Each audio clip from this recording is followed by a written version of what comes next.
Yo, what up, guys? Gabe the BRONX Legend. All right, so I want to welcome you guys to my channel, and I also want to welcome you guys to the Lyrical Breakdown Stories. This is going to be a new show where we're going to break down lyrics and the history behind the lyrics and stuff to that nature. Um, Today, we're not necessarily breaking down whole songs. We're going to break down bars from certain verses that have a history behind them. Just break down whatever stories I can tell you and give you a little bit more insight into it. All right, so today's topic is going to be neck and wrist. Okay, neck and wrist. It's new. It was dropped on April 6th, and that was Pusha T featuring Jay-Z, produced by Pharrell Williams, and that's off the new upcoming album, Almost Dry by Pusha T. And we're gonna skip Pusha T's verse. We're gonna go straight to Jay-Z's verse because there's a lot of historical context in it, and we're gonna play some of the stuff that leads you there. Okay, so first off, let's get to the verse. It's under fair use, so let's just get to that point.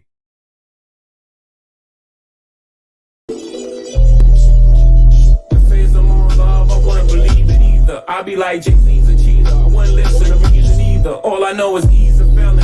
How is he selling? We the Cleaver brothers. Deep down, I believe you love us. Huh. Okay, so I'm gonna read the verse again.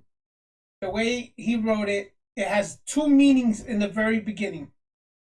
It starts off with the Faison Love. I wouldn't believe it either. I'd be like Jay-Z's a cheater. I wouldn't listen to reason either. All I know is is he a felon? How is he selling? We, the Cleaver brothers, deep down I believe you love us, huh?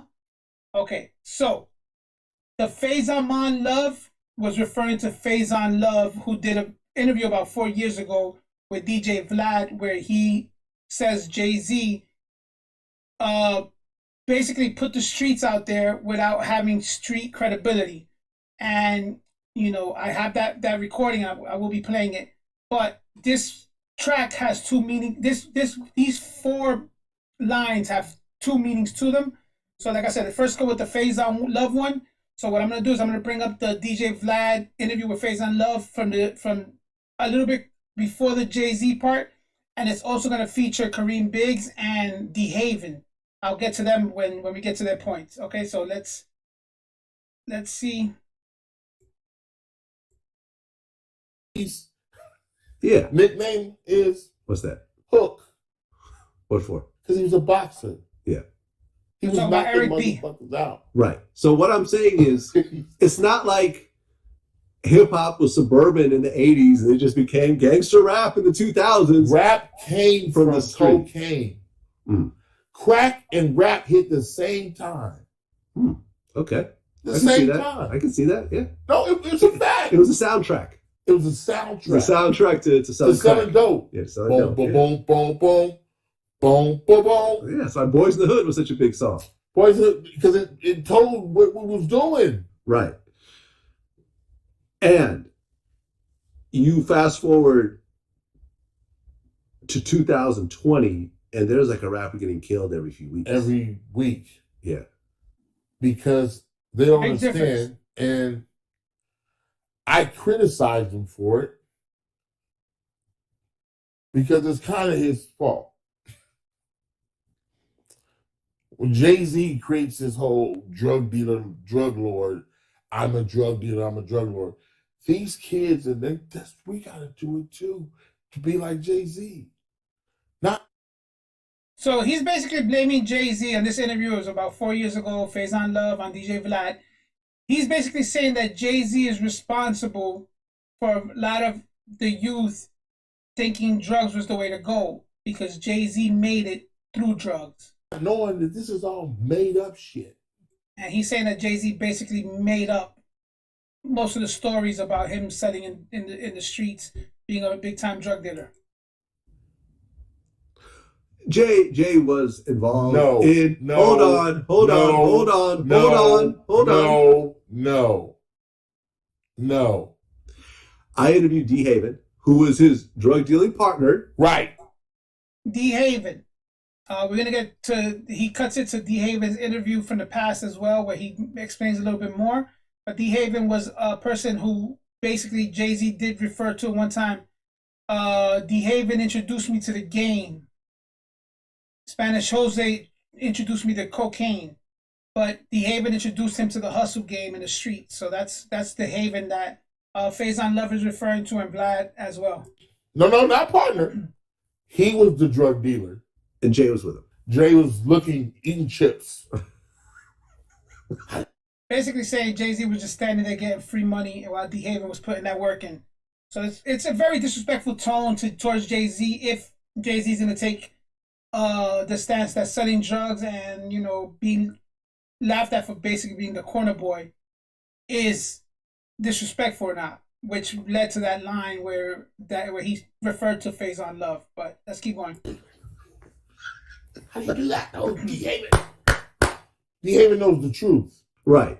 And he's not. Jay was involved, but he was not the kingpin that he lays out in his music.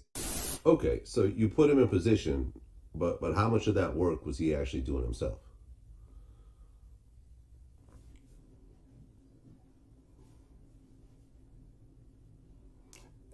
Everybody had a position. It wasn't just Jay. You know what I'm saying? Everybody had a position. But the position he hold, like, I wouldn't have made it to where I had. So I say he had a lot to say. So he had a 50%. He could get out there. Listen to me. Okay, so D Haven, which because of that interview, Jay-Z also responded with a track where he says, fuck D Haven for caving. That's why we don't speak. Made men ain't supposed to make statements. Was referring to D Haven even talking about their drug dealing past with Vlad at a comfortable level, especially with Vlad's history of people saying that he's basically setting people up for the narcs. D Haven basically said he was 60 to 50% part of the operation, which is a very big part, depending how big your operation is. If your operation is moving $100,000, he's $50,000 worth. If it's moving $1 million, he's $500,000 worth. If it's moving $10 million, he's $5 million worth. So 50% is a high percentage to be involved in. Where Faison Love is basically playing it off like, no, D Haven's lying type stuff because Jay-Z's not about that. So let's keep going with Faison Love, and then you're gonna get the rest of the interview. I heard one of those dudes say Jay-Z has so much money, his drawers full of money. If he has so much money, why does he have to go to Big to start a record company? Yeah. Just go start it yourself. All the money's yours. Big's got the money. Yeah. Yeah, Big's got the money. I've interviewed Biggs about that. He's quiet. You know quiet. why? He's about that life. Right. So he's referring to Kareem Biggs. You're going to get his part of the interview that he did in the past with Vlad. And he's basically saying Biggs was the money man. Biggs was a big part of the money for the Rockefeller Records. Everything Biggs said is an accurate statement where Jay-Z's even said it. But as for the drug dealing, Jay-Z's questionable drug dealing past, it's up to debate. Faison Love feels very confident that Jay-Z's not about that life.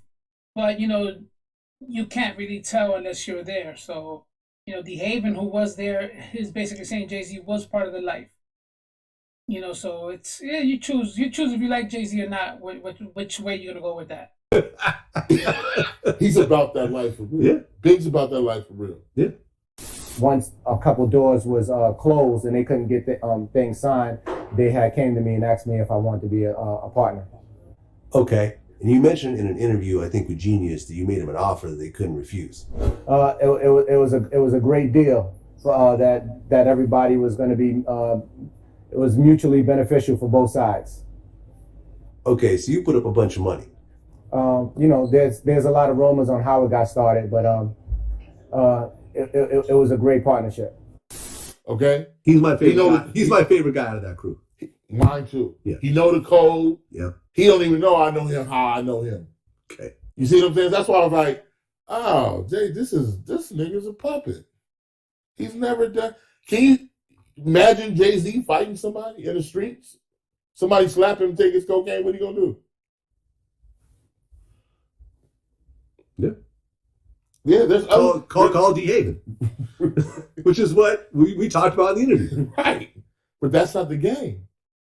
Somebody slap you and take your work. You got that. It's time to go to work. Yeah. It's time to go to work. Hey, you got my cocaine, D. Haven.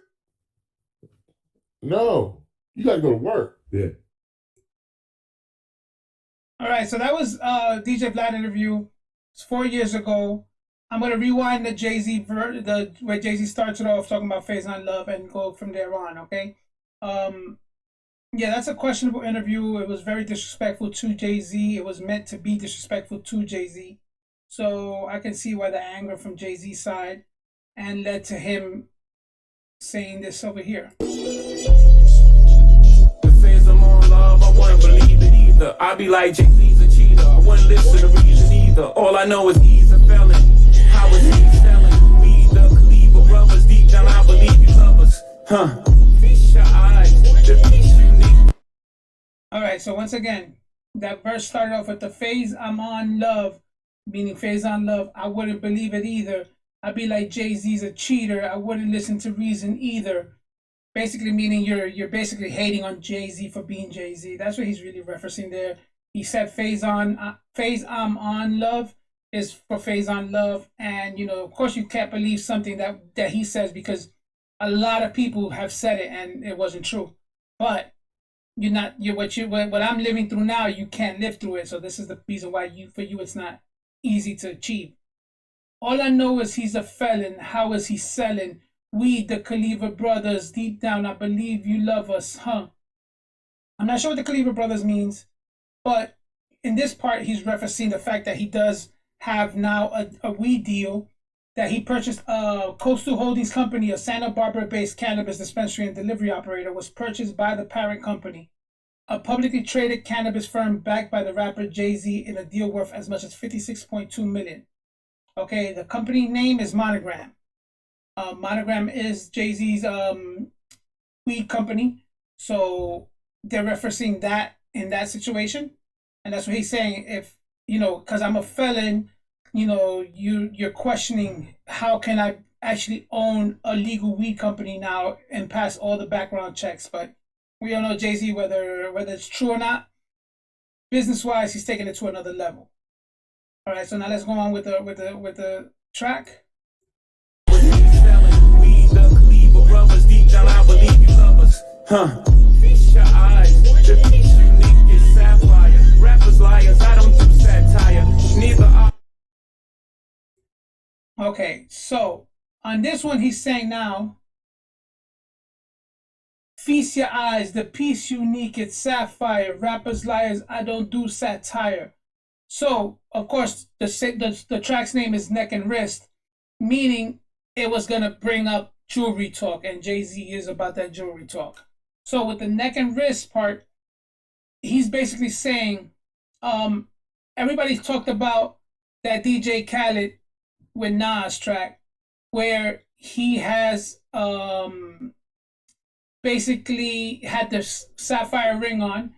I'll be posting the picture up, and in the sapphire ring, you see basically it's just a monster diamond, that monster sapphire that people were speaking about for weeks to come on the track. So I'm going to also do a breakdown on that particular track as well, because I think it's a very educational track. But in this part, this is what he's talking about. Feast your eyes. The piece unique is sapphire. Rappers liars. I don't do satire. Satire basically meaning that he doesn't come up with inventing stuff when it's realistic to him. Neither I nor my wrist move mockingly. Yeah, I spent real money on fake watches, shockingly. You know, once again, the bravado, you know, everything is real. And on top of that, Jay-Z was known at one point for that $1 million watch. The one before it, none to come line that he said in the past. So that was pretty good. Okay, so now let's go with the further song. I know my wrist move mockingly. Y'all spend real money on fake watches, shockingly. They put me on lists with these niggas inexplicably. They put me on these lists with niggas inexplicably. So basically, you know, I don't understand why some of these people are even compared to me. That's what he's trying to say there. I respect him for that, because I do agree that some people shouldn't be on that list that Jay-Z's on. I mean, Jay-Z's taking rap to another level. I put your mansion on my wall, are you shitting me?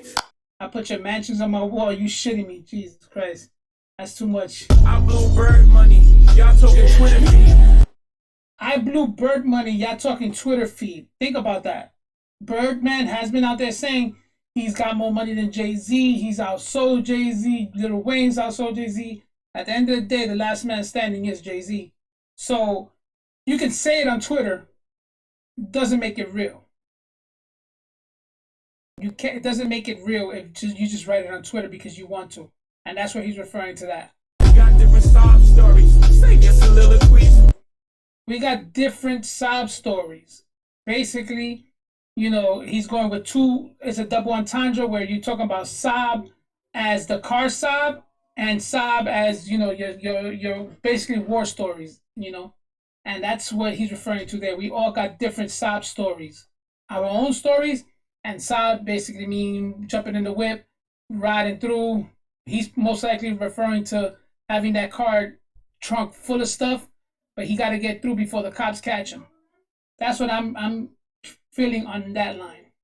Okay, let's keep it going. They like if Big was alive, Ho wouldn't be in this position. If Big had survived, y'all would have got the commission. That's where I wanted to take this track. This is the reason why I wanted to do this breakdown. The commission. The big question. The question of, would Jay-Z still be Jay-Z if Biggie was alive? And in this line, he's literally telling you, they like, if Big was alive, Hov wouldn't be in his position. If Big had survived, y'all would have got the commission. Hov was gonna always be Hov. So let me get to it again. Hov was gonna always be Hov. It was the universe will, because Allah said. Okay, so Hov would have always been Hov. And I agree. I've always said that Biggie wouldn't have been able to be bigger than Jay-Z is ever. As much as I was a huge Big fan, Jay-Z had the readiness to take it beyond anybody else that could do it. You know, if you look at the track records, Puffy didn't have the talent that Jay-Z did rhyming, but Puffy had the business acumen to grow. So did Jay-Z, but Jay-Z's difference was he did it with the pen. But now, this is where I want to get to the part of the story with the commission. So the commission is basically, this is from What's Beef, from the Life After Death album by Biggie. The commission, Uncle Paulie, P. Diddy, Caesar Leo, De Janeiro, Charlie Baltimore, Iceberg Slim, The Boat Shady, Frankie Baby. Okay, the commission, Uncle Paulie. Okay, they got Uncle Paulie there.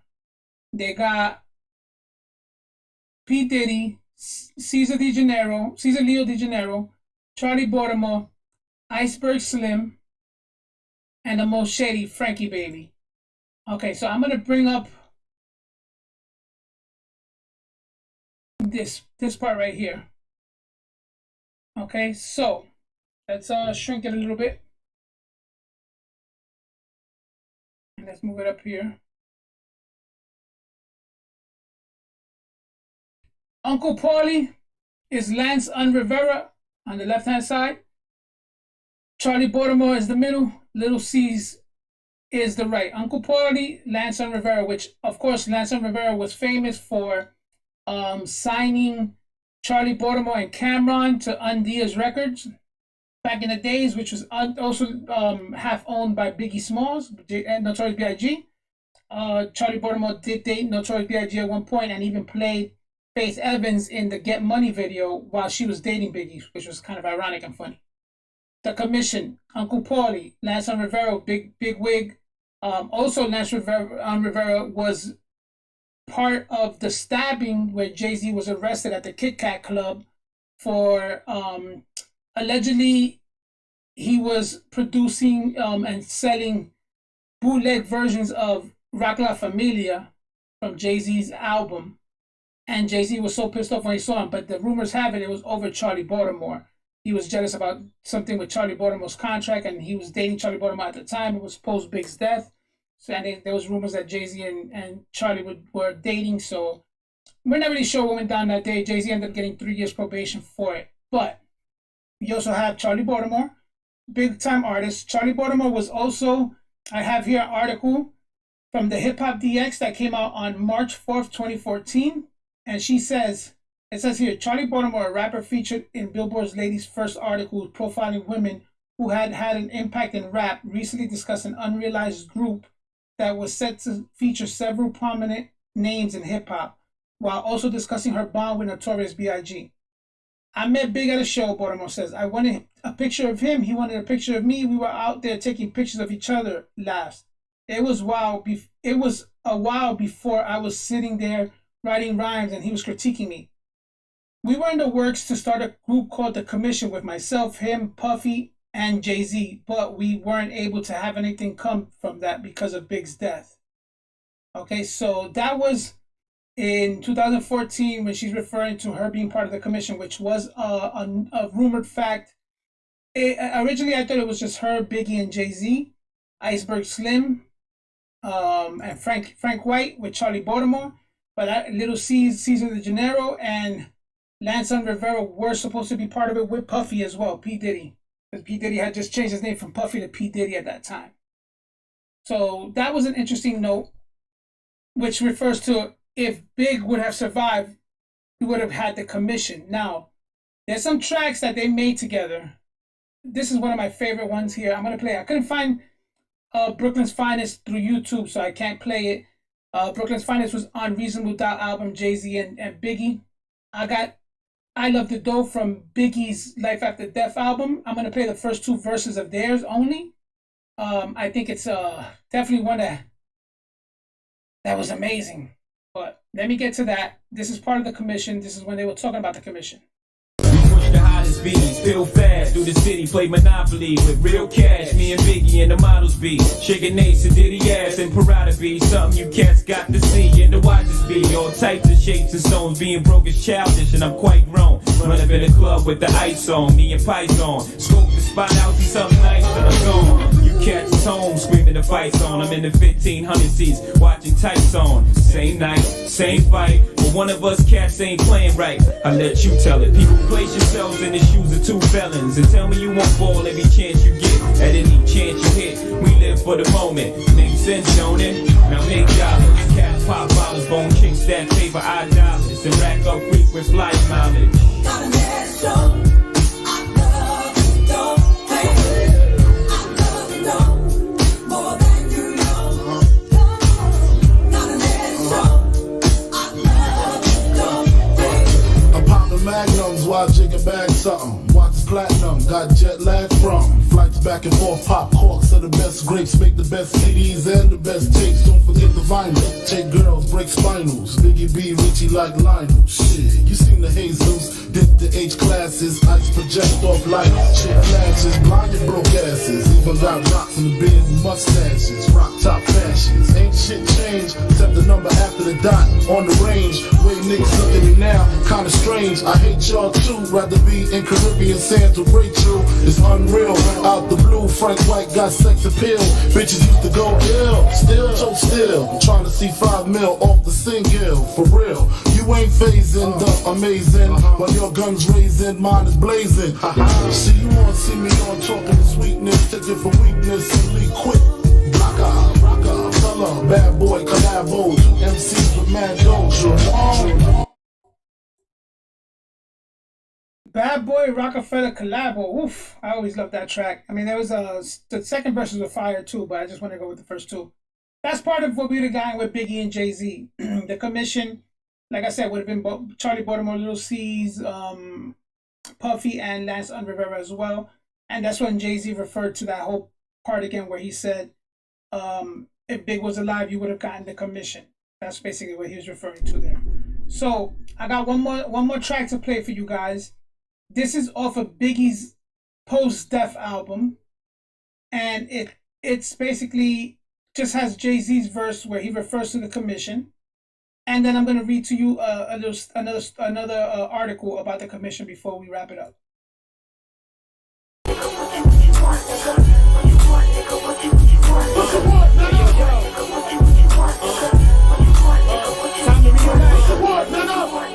commission niggas. The house lives on. Funkadelic, lucky lefty of the commission. Bow down, by now you fuckers know this is our crown. Uptown bullies, Brooklyn Biggie, Bed-Stuy Ho, Black Bed-Stuy Gold. Behold the flyers.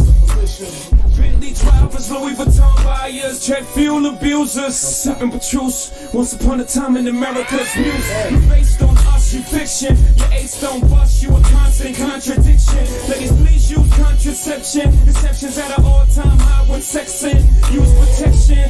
Fucker should've never been born, should've never got signed. How the fuck you got on? How the fuck you got shown? I'm too advanced to Lance Armstrong to dance. Rubber band man before T.I. was. King of New York like B.I. was. BK all day, it's in my blood. You wanna see my mask and gloves? What the fuck you want?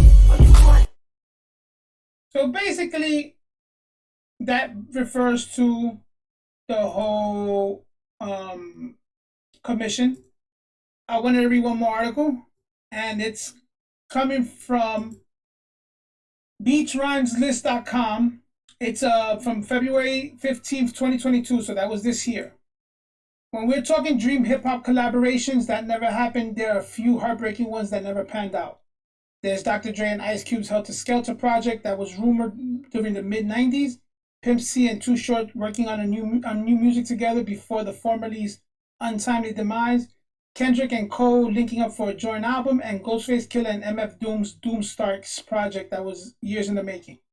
Very high up on the list was the rap collaborations that never happened is The Commission, a supergroup that was meant to be made up of Biggie, Jay-Z, Puffy, Lance, On Rivera, Lil C's, and Charlie Baltimore. You actually hear Biggie introduce their aliases on What's Beef, which I played a little earlier. Big also makes a reference to the group on Puffy's Victory, which also happened to be the last verse that Brooklyn rapper ever recorded. In The Commission, you ask for permission to hit him. He don't like me, hit him while wifey was with him. You heard of us, the murderous, most shady, and that's referring to The Commission there. While Big and Hov had already collaborated on a few classic joints, Brooklyn's Finest, Out of the Door, and Young G's, another one that's on Puffy's album, a full joint album with the two GOATs would have been one for the history books. In recent years, Rockefeller co-founder Damon Dash revealed that the late great rapper was contemplating a move their label to release the Commission album. Dame Dash says Biggie's plan was give Puff and them like 3 more albums, then come sign with us, and we was gonna do the Commission. That was what was gonna happen, or at least that's what was talked about very seriously. I think that's why he did a double album. He was gonna do a triple album, and he was gonna be out of his contract, and then he was gonna come fuck with us. Dame Dash claims Notorious B.I.G. planned to sign to Rockefeller. That was to XXL. Okay, so there you have it. That's basically a breakdown of what went on. The Faison Love situation, the whole weed situation, the Sapphire from the DJ Khaled video. And then on top of that, you got now the breakdown of the Commission. I'm going to play the verse one more time before we close off. So here we go.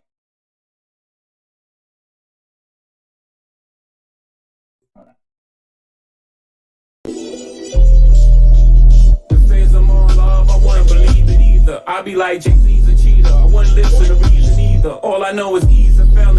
How is he selling? We the Cleaver brothers. Deep down I believe you love us. Huh.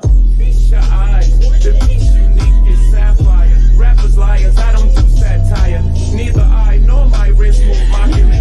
Y'all spend real money on fake watches. Shockingly, they put me on lists with these niggas inexplicably. I put your mansion on my wall. Are you shitting me? I blew bird money. Y'all talking Twitter feed. We got different sob stories. Say your soliloquies. They like if Big was alive. Ho wouldn't be in this position if Big had survived. Y'all would have got the Commission. Ho was gonna always be Ho. It was the universe will, cause Allah said. Because Allah said so. Alright guys, I want to thank you guys for joining me. Whoever reached the whole to the ending of the video, thank you for sticking around with me. If you guys enjoyed it, hit the like button, share it out. Drop comments and let me know if you have any songs that you want to know about that maybe I can help with. If not, then I understand and am thankful that you guys are tuned in. We're gonna do some more of these down the road. This is the first one, so thank you for assisting me on this one. All right, guys.